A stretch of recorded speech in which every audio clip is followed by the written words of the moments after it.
Dear friends and students, this is Keval Krishan. You are watching KK English classes. इस video में बेटे हम filling in the blanks करेंगे। ये filling होते क्या है बेटे, सुने। फिलिंग के क्वेश्चन में क्या होगा बेटे, आपके पास चार ऑप्शंस आएंगे इस तरह के बेटे। देख, ये चार ऑप्शन दिए जाएंगे। जो ये ब्लैंक्स दिए हुए हैं यहाँ पर, तो इन ब्लैंक्स में आपने क्या करना है बेटे, यहाँ पर आपको इनमें से वर्ड्स को उठाकर भरना है। ठीक है बेटे, समझ गए? क्लियर? तो इसके लिए क्या आपकी किस चीज पर पकड़ होनी चाहिए बेटे, सुने बेटे, आपकी ग्रामेटिकल टॉपिक्स पर पकड़ होनी चाहिए। वो कौन कौन से टॉपिक हैं बेटे?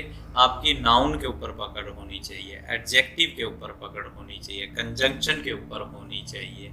ठीक है, इस प्रकार के जो ग्रामेटिकल टॉपिक हैं उनके ऊपर आपकी एक अच्छी पकड़ होनी चाहिए। दूसरी बात बेटे, आपकी वोकैबुलरी पर अच्छी पकड़ होनी चाहिए। और वोकैबुलरी में मेन दो बातों पर ज़्यादा पकड़ हो बेटे, एक तो कंफ्यूज वर्ड्स के ऊपर और दूसरा इडियमेटिक फ्रेजेस के ऊपर।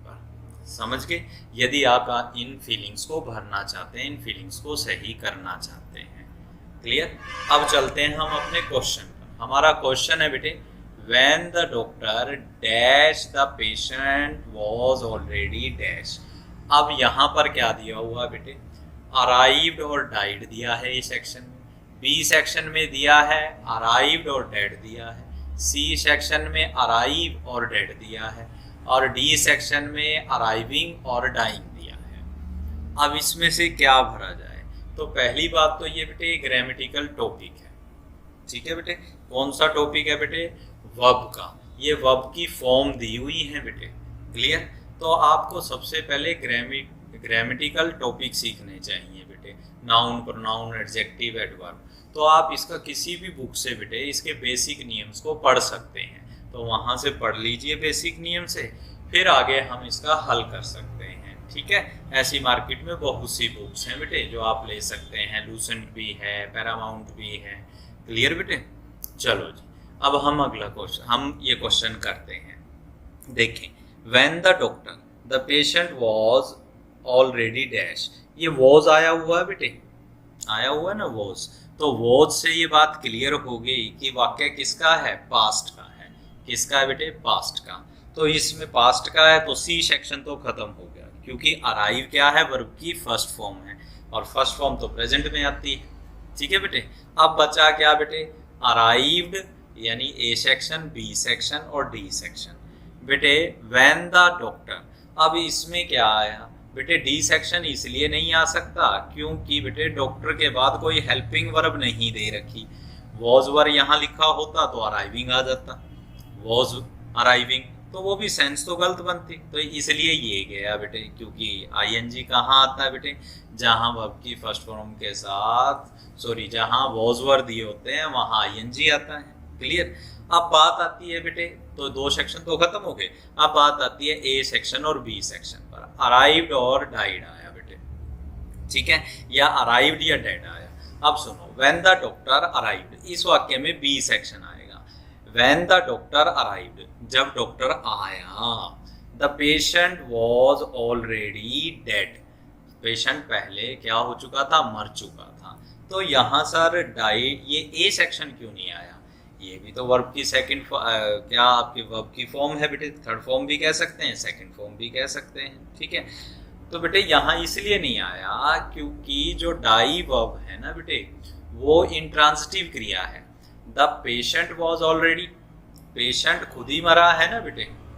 ठीक है ना, ये पैसिव वॉइस बन जाएगा तो वॉज लगा हुआ, वॉज वर के बाद यदि थर्ड फॉर्म लगी होती है तो वो क्या बन जाता है? पैसिव वॉइस बन जाता है ना। यानी जो चीज आगे दे रखी होती है उसी के ऊपर काम हो जाता है पैसिव वॉइस में। ठीक है ना बेटे, तो ये गलत होता ना। तो इसलिए कौन सा सेक्शन ठीक है? B section. चले आगे, अगला क्वेश्चन देखिए बेटे। It was very kind of you to washing up but you dash it. अब इस वाक्य में क्या है बेटे? ये भी वही है, ग्रामेटिकल टॉपिक्स पर आपकी पकड़ होनी चाहिए। देखें, did not have to do, मतलब क्या है? Did not have to do का मतलब है बेटे कि उसने काम नहीं किया था। ठीक है, और हैड नॉट टू डू का मतलब क्या हो गया, उसे काम नहीं करना पड़ता था। माइटन हैव डन का मतलब क्या है और मसंट हैव डन का मतलब क्या है बेटे। यदि दोनों की बात की जाए ना बेटे, ये प्रयोग होते हैं बेटे पास्ट में जो काम हो चुका है ना, हम कल्पना करते हैं कि कोई काम पास्ट में हो चुका है, तब इन दोनों का ही प्रयोग किया जाता है। या तो माइट हैव थर्ड फॉर्म या मस्ट हैव थर्ड फॉर्म का प्रयोग किया जाता है। तो बेटा अब यहाँ पर हम क्या लगाएं, उदाहरण के लिए बेटे यदि आप ये बात समझना चाहते हैं कि माइट हैव थर्ड फॉर्म कहाँ प्रयोग होती है और मस्ट हैव थर्ड फॉर्म कहाँ प्रयोग होती है। जो मस्ट हैव है ना बेटे, उसका मतलब होता है कि काम भूतकाल में हो गया, यानी कि आपको पूरी संभावना है कि काम भूतकाल में क्या है, हो गया। जैसे कल रात बारिश हुई होगी, मान लीजिए कि कहीं पर कोई जगह है बेटे, आपने देखा कि यहाँ से गिल्ली है और आपने को लगा कि कल रात क्या है, यहाँ पर बारिश हुई होगी। जैसे उसने कल उसे पीट दिया होगा, यानी क्या है कि आप क्या बात कर रहे हैं कि कल उसने उसे पीट दिया होगा, यानी कल वो उसे पीट चुका था। ये बात समझ रहे हो ना। तो यहाँ पर आप मस्ट हैव थर्ड फॉर्म या माइट हैव थर्ड फॉर्म का प्रयोग कर सकते हैं, परंतु ज्यादा पावरफुल क्या रहता है बेटे, मस्ट हैव थर्ड फॉर्म का प्रयोग ठीक रहता है। तो इसलिए यहाँ पर क्या आएगा बेटे, सुने वाक्य की हिंदी बनाए। It was very kind of you to the washing up, कि तुम्हारे लिए क्या अच्छा था बेटे, कपड़े धोने का काम अच्छा था, बट तुमने क्या नहीं, तुमने यह किया नहीं होगा। उसे पूरी संभावना है कि उसने यह काम नहीं किया होगा। तो इसलिए कौन सा आया पावरफुल ज्यादा, क्या है, मस्ट हैव। तो इसलिए डी सेक्शन आया। चले आगे बेटे, अगला क्वेश्चन देखिए। The child did not approve the father's plan. अब इस वाक्य में क्या आएगा बेटे, सुने बेटे कि ये जो इसमें हमें प्रेपोजिशन की गलती दी है, तो हमारी प्रेपोजिशन पर भी पकड़ होनी चाहिए। हमें पता होना चाहिए कि टू कहाँ लगता है, बाय कहाँ लगता है, ऑफ कहाँ लगता है, विद कहाँ लगता है। तो बेटे ये धीरे धीरे आपकी बन जाएगी। बाकी इस वर्ड्स के साथ बेटा, ये जो वर्ड है ना बेटे, इसके साथ बेटे ऑफ प्रेपोजिशन पेट है, 99% ऑफ आता है इसके साथ। तो क्या आएगा, सी सेक्शन। चले आगे, अगला क्वेश्चन देखिए। There dash any message from my teacher since she move to London. अब इस वाक्य में क्या है बेटे, इस वाक्य में भी आप ध्यान से देखें बेटे, ग्रामर की गलती बेटे। ये सिंस आया है, यहाँ सिंस का प्रयोग कैसे हो रहा है बेटे, सिंस का प्रयोग यहाँ लिंकर के रूप में हो रहा है, और लिंकर के रूप में जब इसका प्रयोग होता है ना, तब इसका अर्थ होता है जब से तब से। ठीक है बेटे, देखें कहता है कि सिंस है ना बेटे, जिस वाक्य में सिंस आ जाए और सिंस का प्रयोग लिंकर के रूप में हो, तब आपने क्या करना है, सिंस के बाद तो सेकंड फॉर्म आती है, ये देखिए ये आई हुई है मूव्ड, और सिंस से पहले प्रेजेंट टेंस का प्रयोग होता है। तो प्रेजेंट कौन सा आएगा बेटे, यहाँ पर इजंट आएगा या हैजंट आएगा, तो यहाँ हैजंट आएगा। देयर हैजंट एनी मैसेज, क्या उसके पास कोई मैसेज था फ्रॉम माय टीचर्स। ठीक है, समझ गए ना, क्लियर। चलो जी अगला क्वेश्चन देखो। We all laughed dash the affair. अब फिर वही बात हुई है, अब फिर प्रेपोजिशन दी गई है बेटे। जब हम किसी मामले पर हंसते हैं ना, तो हमें ओवर लगाना चाहिए लाफ्ट के साथ। क्या लगाना चाहिए, लाफ्ट के साथ over. We all laughed over the affair. चले बेटा आगे, समझ गए। आगे, the country economic growth was adversely dash by political instability.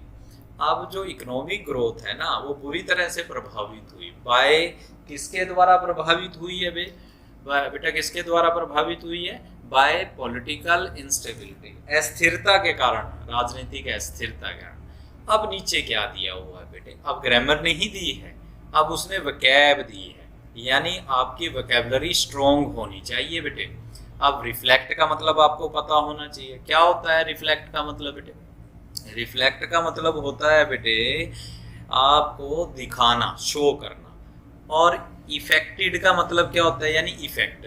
Effect यदि नाउन की बात करें तो इसका मतलब प्रभाव होता है, परंतु बेटे जब आप इसे किसके रूप में प्रयोग करते हैं, जब हम इसका वर्ब के रूप में प्रयोग करते हैं ना, तो बेटे कई बार इसका अर्थ पैदा करना, उत्पन्न करना, पूरा करने की सेंस में भी होता है। क्लियर? तो ये ज्यादातर किसके रूप में प्रयोग होता है, जो ई वाला इफेक्ट है बेटे, ये नाउन के रूप में। अब बारी आती है अफेक्ट की। अफेक्ट एक वर्ब है जिसका मतलब प्रभाव डालना होता है। ठीक है बेटे? तो और एक्सपेक्टेड का मतलब क्या होता है, इसका मतलब होता है उम्मीद, आस होती है। तो यहाँ पर क्या आए बेटे, यहाँ वाक्य की सेंस कहती है कि सी आना चाहिए। क्यों आना चाहिए बेटे C? The country economic growth was adversely affected by political instability. ठीक है, चलें अगला क्वेश्चन देखें। There was some dash between the members version and the committee version. अब इस वाक्य में क्या आएगा, फिर देखें बेटा, गौर कीजिए, फिर वोकैबुलरी आई है। यानी आपको यदि इन वर्ड्स का मीनिंग पता है, सेंस पता है, तभी आप इसे कर पाएंगे। तो वोकैबुलरी को बेटा स्ट्रॉन्ग बनाना है आपने। चलो पहले शब्द को बोलिए, क्या है बेटे, ये डिस्कोर्स। डिस्कोर्स का मतलब क्या होता है, किसी गंभीर विषय पर चर्चा करना। डिस्कोर्स का मतलब क्या होता है बेटे, किसी गंभीर विषय पर चर्चा करना।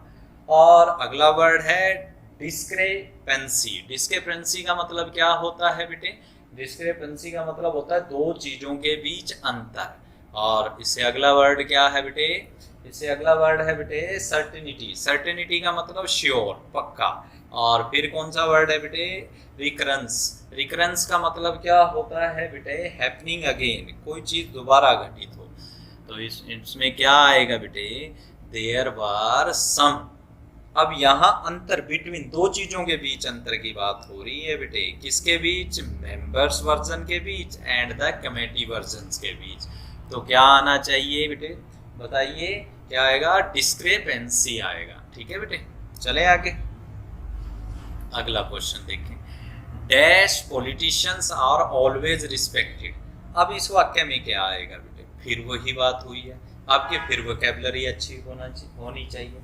पहला वर्ड क्या दिया हुआ है, पहला वर्ड दिया हुआ है बेटे आपको कॉन्शियस। कॉन्शियस का मतलब क्या होता है, कॉन्शियस का मतलब होता है होशो हवास में। ठीक है बेटे? और फिर क्या दिया हुआ है, कॉन्सेंसियस का मतलब क्या होता है बेटे, ईमानदारी से काम करने वाला। और कॉशियस का मतलब क्या होता है बेटे, इसका मतलब होता है सावधान। और केयर फ्री का मतलब क्या होता है बेटे, केयर फ्री का मतलब होता है चिंता रहित। तो इस वाक्य में क्या आएगा, पॉलिटिशियन आर ऑलवेज रिस्पेक्टेड। किस तरह के पॉलिटिशियनों की इज्जत की जाती है, तो बेटे कॉन्सेंसियस आएगा यहाँ पर, क्योंकि ईमानदार जो अपना काम लगन से करते हैं उन लोगों की रिस्पेक्ट की जाती है। तो कौन सा सेक्शन आएगा बेटे, बी सेक्शन आएगा। चलें आगे अगला देखें। The party decided to take the shortest dash to its destination. फिर देखिए बेटा, फिर क्या हुआ है, फिर वोकैबुलरी आई है। रूट क्या होती है, रूट जड़ होती है बेटे। और ये ROUTE रूट वाला क्या होता है बेटे, ये आपका रूट होता है, कहते हैं ना बस इस रूट से गई है। और डिस्टेंस क्या होता है, दूरी, डायरेक्शन, दिशा। तो इसमें क्या आएगा बेटे, इसमें रूट शब्द आएगा बेटे। The party decided to take the shortest route to its destination. समझ गए बेटे? चलो जी अगला क्वेश्चन देखो बेटे। His reputation has been by his foolish acts. फिर देखिए बेटे, ये क्या आई हुई है, वोकैबुलरी। इंक्रीज का मतलब बढ़ना, डिक्रीज का मतलब घटना। ये संख्या में कोई चीज घटती बढ़ती है उसके लिए प्रयोग करते हैं। रिट्रीव का मतलब क्या होता है, किसी वस्तु को दोबारा प्राप्त करना, जहां वो खोई थी ना बेटे वहां से प्राप्त कर लेना। और टेंट का मतलब क्या होता है, टेंटेड का मतलब होता है दूषित करना। तो यहाँ पर क्या आएगा, कलंक लगाना, दूषित करना। तो यहाँ पर डी सेक्शन आएगा बेटे, टेंटेड, दूषित करना, कलंक लगाना। आई अस्यूम डैश विद मी। अब इस वाक्य में क्या है, अब ये ग्रामर आई है बेटे। क्या आई है, ग्रामर। देखें, I assume dash with me, everyone agree. अगला देखें B section, that everyone agrees. और सी सेक्शन देखें, एवरीवन टू अग्री। और डी सेक्शन देखें, दैट एवरीवन टू अग्री। अब इस वाक्य में क्या आएगा, सुने, I assume dash with me. इस वाक्य में बी सेक्शन आएगा, मैं मानता हूँ। एस्यूम का मतलब क्या होता है? एस्यूम का मतलब होता है किसी सच्चाई को मान लेना। मैं मानता हूँ that everyone agrees with me, ये आएगा बेटे। क्यों आएगा बेटे?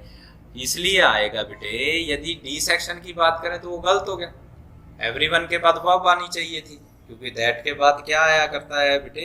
दैट के बाद सब्जेक्ट, सब्जेक्ट के बाद क्या लगाना है? वर्ब लगानी है, इसने टू लगा रखा है, तो ये तो इसलिए गलत हो गया। और दूसरे क्यों है? आई एज्यूम एवरीवन अग्रींग, ये कुछ बना नहीं बेटे, तो कौन सा सेक्शन ठीक है? बी सेक्शन ठीक है। चलो जी, अगला क्वेश्चन देखो। We should not mix with those people who have an dash reputation. अब इस वाक्य में क्या आएगा बेटे? यदि इस वाक्य में देखें, फिर वोकैबुलरी दे दी है बेटे, यानी आपको वोकैबुलरी पर पकड़ बनानी पड़ेगी, वो भी कंफ्यूज वर्ड्स के साथ और इडियोमेटिक फ्रेजेस के साथ। ठीक है, ग्रामर टॉपिक भी जरूरी है और ये चीज भी जरूरी है, दोनों ही जरूरी है। अब पहला देखें, पहला वर्ड क्या दिया हुआ है? अनसेवरी दिया हुआ है। अनसेवरी का मतलब क्या होता है? बदनाम। दूसरा वर्ड क्या दिया हुआ है बेटे?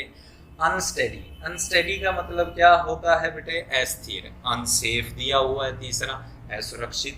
और फिर क्या है? अनसैंक्टिफाइड। अनसैंक्टिफाइड का मतलब क्या होता है? सैंक्टिफाइड, इसका मतलब होता है बेटा अपवित्र, समझे? तो अब क्या आएगा? गौर कीजिए, we should not mix with those people who have an, कौन सी रेपुटेशन? बदनाम। ठीक है, तो अनसेवरी आएगा बेटे। चलें आगे, अगला क्वेश्चन देखें बेटे। डू यू प्रेफर डैश और ट्रेडिशनल आर्ट फॉर्म्स? अब इस वाक्य में क्या आएगा बेटे? अब देखें, फिर वोकैबुलरी आई है बेटे, ठीक है, और आपकी स्ट्रॉन्ग पकड़ होनी चाहिए। देखें, पहला वर्ड क्या दिया हुआ है बेटे? पहला वर्ड दिया हुआ है आर्केइक। आर्केइक का क्या मतलब होता है? जो चीज वर्तमान में अप्रचलित है, ठीक है, अब उसका प्रयोग नहीं होता, ये वेरी ओल्ड है। और फिर क्या दिया हुआ है बेटे? कंटेम्पररी। कंटेम्पररी का मतलब क्या होता है? समकालीन। और फॉरेन का मतलब क्या होता है? विदेशी। और सिमल्टेनियस का मतलब भी साथ साथ। तो यहाँ क्या आएगा? यहाँ आएगा कंटेम्पररी। कंटेम्पररी का मतलब होता है समकालीन। तो डू यू प्रेफर कंटेम्पररी और ट्रेडिशनल आर्ट फॉर्म्स? ठीक है, चलें आगे, अगला क्वेश्चन देखिए। There aren't dash mountains in that part of the country। अब इस वाक्य में क्या है बेटा? There aren't dash mountains in that part of the country। अब इसने ग्रामर दी है बेटे, यहाँ मच दिया, मैनी दिया, मोर दिया, लेस दिया। तो आपको पता होना चाहिए माउंटेन्स क्या है, जिन्हें गिना जा सकता है। ठीक है, तो गिनने वाली चीजों के साथ मच आएगा, मोर आएगा, क्या आएगा? मैनी आएगा, मैनी आएगा। तो यहाँ कौन सा ठीक है? मैनी। चले आगे, अगला क्वेश्चन देखिए। Students showed the passengers. अब ये क्या है? स्टूवर्डेस है। स्टूवर्डेस का मतलब होता है विमान की परिचारिका, यानी बेटे जो एयर होस्टेस होती है ना, जो मेहमानों का ध्यान रखती है, जो यात्रियों का ध्यान रखती है, पैसेंजर्स का ध्यान रखती है। ठीक है बेटे, अब देखिए इस वाक्य में, ये ग्रामर की बात है, अब समझ लगानी पड़ेगी बेटे। व्हेन टू स्टार्ट ट्रैवलिंग कहता है, क्या दिखाती है वो पैसेंजर्स को? व्हेन टू स्टार्ट ट्रैवलिंग, ये वाक्य की सेंस बन नहीं रही है। Where to land the plane, क्या वो दिखाती है जहाज कहाँ लैंड करेगा?